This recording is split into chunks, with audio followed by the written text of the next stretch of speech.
بسم اللہ الرحمن الرحیم وَإِذَا قَالَ الْإِمَامُ وَلَا الضَّالِّينَ قَالَ آمین۔ اور جب کہے امام وَلَا الضَّالِّينَ تو مقتدی کہے آمین۔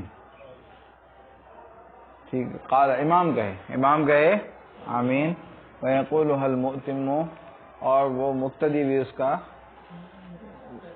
آمین کو کہے۔ لقول علیہ السلام کی نبی پاک صلی اللہ علیہ وسلم کا ارشاد مبارک ہے، اذا امن الامام فامنوا، جب امام آمین کہے تو تم بھی آمین کہو۔ ولا متمسک لمالک رحمہ اللہ فی قول علیہ السلام، نہیں ہے کوئی دلیل امام مالک رحمۃ اللہ علیہ کی، حضور صلی اللہ علیہ امام مالک رحمۃ اللہ علیہ فرماتے ہیں کہ آمین جو ہے وہ کیا ہے، مقتدی کہے گا امام ولا الضالین کہے گا، مقتدی آمین کہے گا۔ اور وہ دلیل میں پیش کرتے ہیں کہ حضور صلی اللہ علیہ وسلم نے فرمایا کہ جب امام کہے ولا الضالین تو تم کہو آمین۔ ٹھیک ہے، تو ان سے وہ دلیل پکڑتے ہیں۔ اب دوسری روایت موجود ہے کہ اذا امن الامام، جب امام بھی آمین کہے گا، تو لہذا اس میں ان کی کوئی دلیل ہے نہیں۔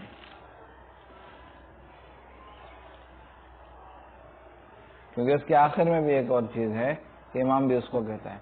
اذا قال الامام ولا الضالین ولا متمسک، کوئی دلیل نہیں ہے امام مالک کی حضور صلی اللہ علیہ وسلم کے ارشاد مبارک میں اذا قال الامام کے جب کہے امام ولا الضالین تو تم کہو آمین۔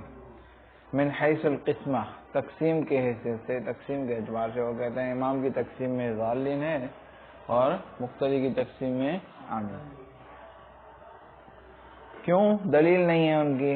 لأنہ قال فی آخری، کہ حضور صلی اللہ علیہ وسلم نے آخر میں فرمایا فإن الامام یقولھا، پر بے شک امام بھی آمین کہتا ہے، امام بھی آمین کہتا ہے۔ قال فرماتے ہیں ویخفونھا، اور آمین کو آہستہ کہیں گے۔ لما روینا، اس روایت کی وجہ سے جو ہم روایت کی ہے میں نے حدیث ابن مسعود رضی اللہ تعالیٰ، اس میں کیا تھا کہ تین چیزیں، تین تھی بلند چار تھی، کہ کیا ہے ان کو امام آہستہ کہے۔ اس میں بسم اللہ تھی، ثنا تھی، تعاوذ، تسمیہ اور آمین، یہ چیزیں تھیں۔ بات آئی سمجھ، پیچھے گزری حدیث، ہاں یاد ہے نہیں؟ بسم اللہ کی اس میں گزری ہے، ہاں 120 پہ ہے نا، لقول ابن مسعود اربع یخفیہن الامام، 102 پہ صفحے پہ، یہ چار چیزیں ایسی ہیں جن کو امام آہستہ کہے گا، اور ان میں سے ذکر کیا تعاوذ، تسمیہ اور آمین کو۔ بات آ گئی سمجھ میں؟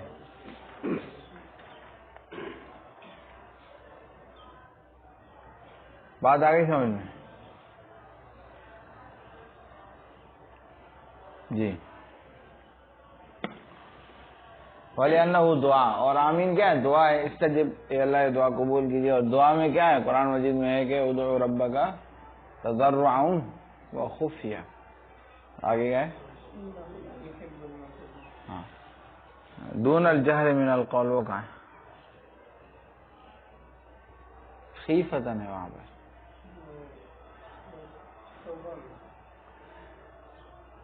اپنے رب کو پکارو، کیا؟ آہستہ سے اور گر گڑا کر، آہستہ سے اور گر گڑا کر۔ تو عام دعا میں اصل کیا ہے؟ اخفا ہے، تو اس میں بھی کیا ہے؟ اس کی مبنا بھی اخفا پر، وَلِأَنَّهُ دعاء، کیونکہ یہ کیا ہے؟ دعا ہے، فَيَكُونُ مَبْنَاهُ عَلَى الْإِخْفَاء، اس کی بنیاد کس پر ہوگی؟ اخفا پر ہوگی۔ وَالْمَدُّ وَالْقَصْرُ فِيهِ وجہان، اور مد اور قصر اس میں دو وجہ ہیں، دو لغتیں ہیں، کہ کیا پڑھنا؟ آمین، ٹھیک ہے، اور دوسرا کیا؟ آمین۔ والتشدید فی خطاً، اور آمین یہ تشدید دینا اس میں کیا ہے؟ خطا فاحش ہے، خطا فاحش ہے۔ آئی بات سمجھ میں؟ لکھا ہوا ہے نماز اس سے فاسد ہو جائے گی، سمجھا؟ ثم یکبر، پھر تکبیر کہے، ویرکع، اور رکوع کرے۔ اور پھر جامع صغیر کے اندر ہے کہ تکبیر کہے رکوع جھکتے ہوئے، ویکبر مع الانحطاط، کہ تکبیر کہے کس کے ساتھ؟ جھکنے کے ساتھ ساتھ، لأن نبی علیہ السلام یکبر عند کل خفض ورفع، کیونکہ نبی پاک صلی اللہ علیہ وسلم تکبیر کہتے تھے ہر جھکنے اور اٹھتے وقت کہتے تھے. بات آئی سمجھ میں؟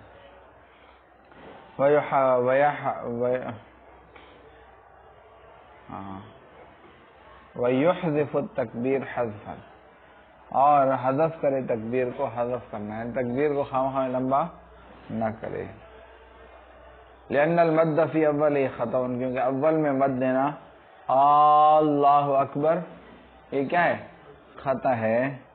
من حیث الدین، دین کے اعتبار سے. وہ سوال کر رہا ہے کیا اللہ بڑا ہے؟ سمجھا؟ یہ سوال صحیح نہیں، اللہ کے بڑے ہونے میں کوئی شک نہیں. لکون ہی استفہامن، کیونکہ وہ کیا ہو جائے گا؟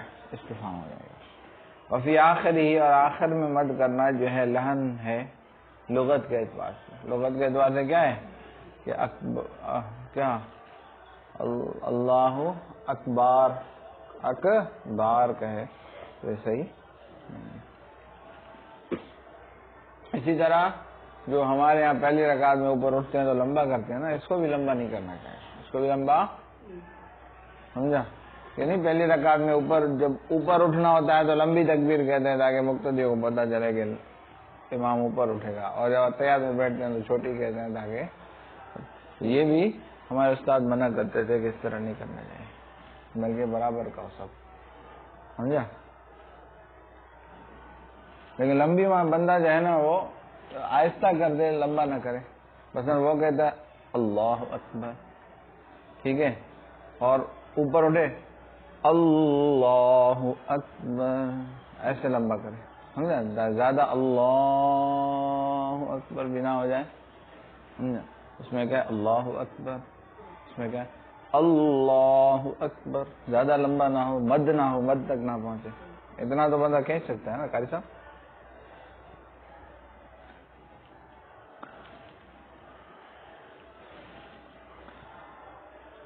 جی وہی آتے میں تو ہاں میں نے ایک دفعہ ایسے کیا کہ بالکل مختصر، میں نے کہا مختصر بولوں گا، ٹھیک ہے.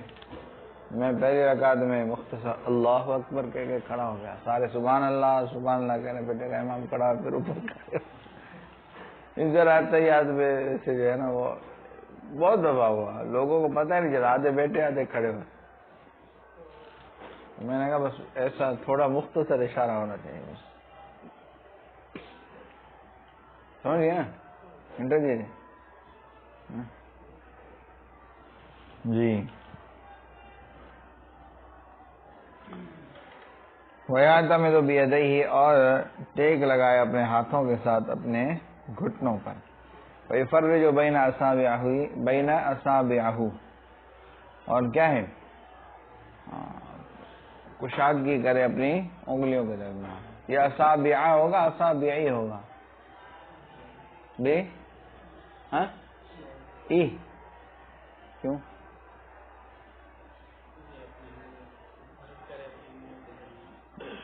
کیوں ہوگا؟ یہ ترجمہ بتا رہا ہے. بین مضاف ہوگا اور یہ مضاف کیا ہوگا؟ اصابعی ہوگا اصابعہ ہوگا.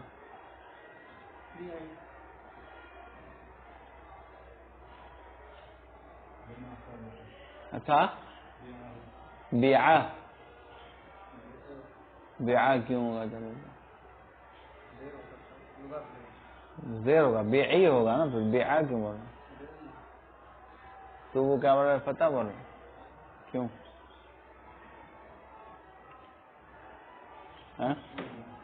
مفعول کس کا ہوگا؟ بینہ کا. ہاں یہ مضاف الیہ ہے، لیکن چونکہ یہ غیر منصرف ہے، جمع منتہی الجموع ہے.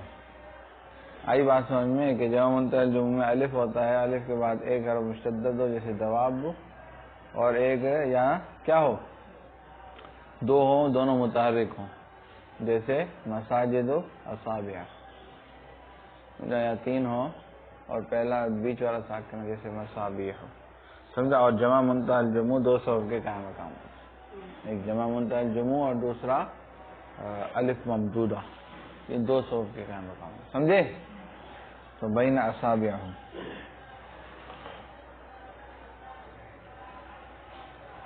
قول علیہ السلام، کیونکہ نبی پاک صلی اللہ علیہ وسلم کا ارشاد بارک حضرت انس رضی اللہ تعالیٰ عنہ کو، اذا رکعت، جب تو رکوع کرے، فضا یدیک علی رکبتیک، پس رکھ اپنے ہاتھوں کو اپنے گھٹنوں پر، وفرج بین اصابعک، اور کشادگی کر اپنی انگلیوں کے درمیان، ٹھیک ہے۔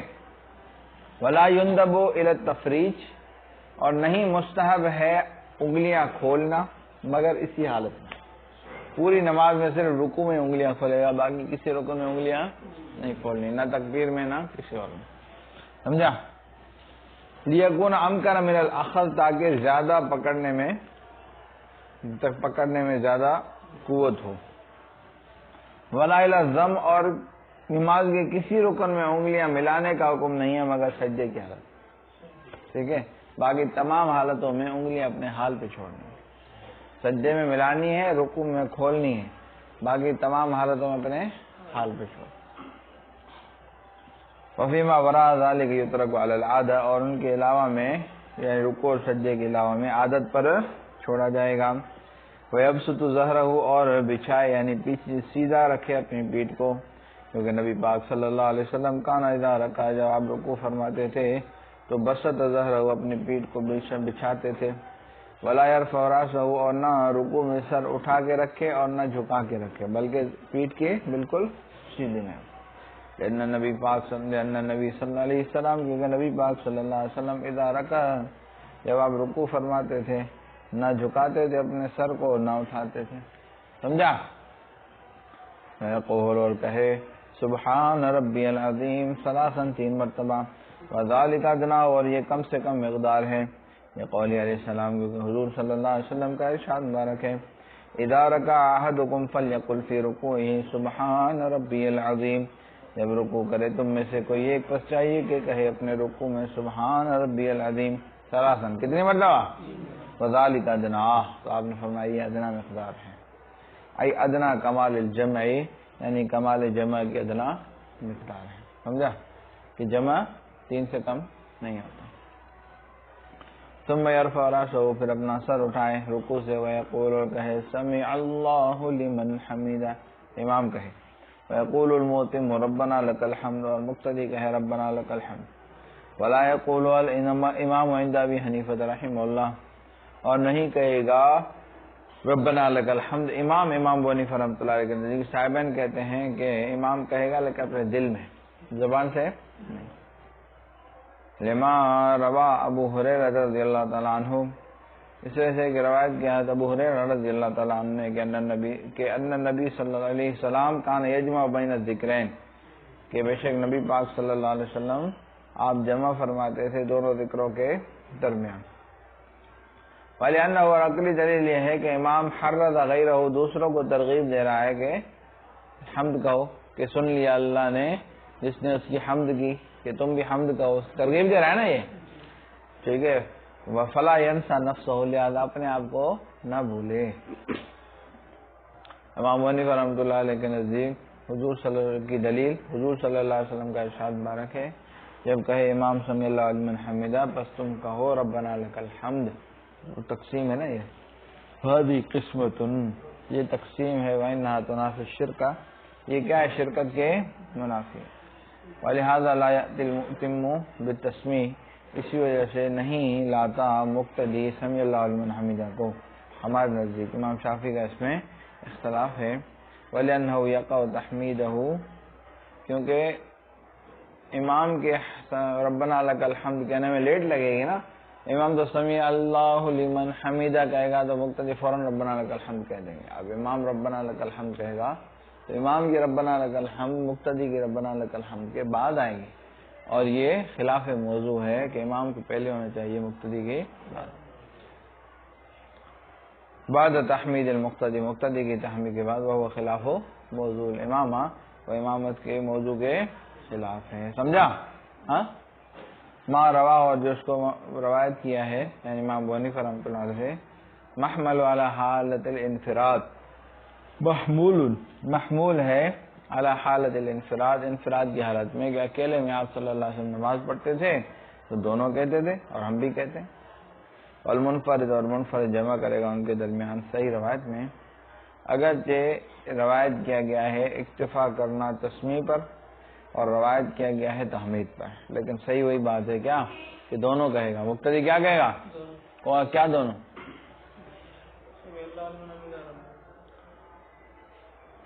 آئی بات سمجھ میں؟ والامام بالدلالۃ علیہ، امام جو ہے وہ اس پر دلالت کرنے کی وجہ سے معنی لے آئے گا، معنی لے آئے گا، عطا بھی مانن، یعنی مانن گویا کہ اس نے بھی ربنا لک الحمد کہہ دیا، کہ دوسرے کہیں گے تو اس کا ثواب ملے گا نا امام کو، نہیں اس نے ترغیب دی دوسروں کو، نہیں سمجھا؟